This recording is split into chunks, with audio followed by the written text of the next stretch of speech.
sual big le mi ting big zong thấy đắng lâu đốt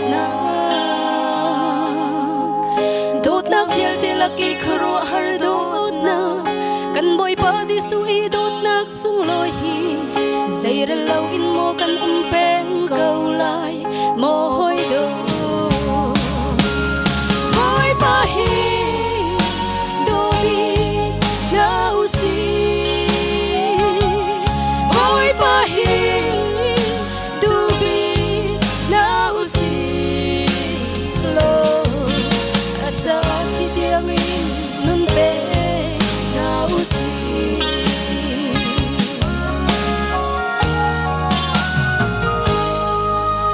nạc phiel te laki chung nung bi đốt nạc thung mi sual big le mi ting big zong thấy đắng lâu đốt nạc phiel te laki kharo har đốt na kan boy pa di sui đốt nạc sung loi hi upat ti za in đốt chin leng mang chiao na usi boy pa hi do bi na usi boy pa hi do bi na usi lo acha chi tiang in nun pe na usi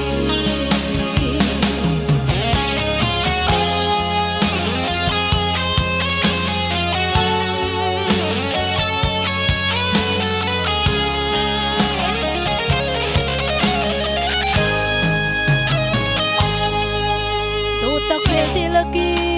chung nung bi đốt nạc thung mi sual big le mi ting big zong thấy đắng lâu đốt nạc phiel te laki kharo har đốt na kan boy pa di sui đốt nạc sung loi hi thil man sung bing nak in sung deu in chau la usi boy pa hi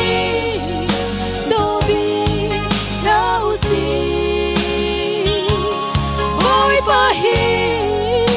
do bi na usi lo acha chi tiang in nun pe na usi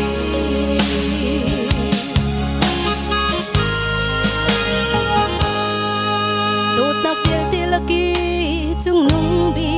đốt nạc thung mi sual big le mi ting big zong thấy đắng lâu đốt nạc phiel te laki kharo har đốt na kan boy pa di sui đốt nạc sung loi hi sui le lung var nakin sung deu in chau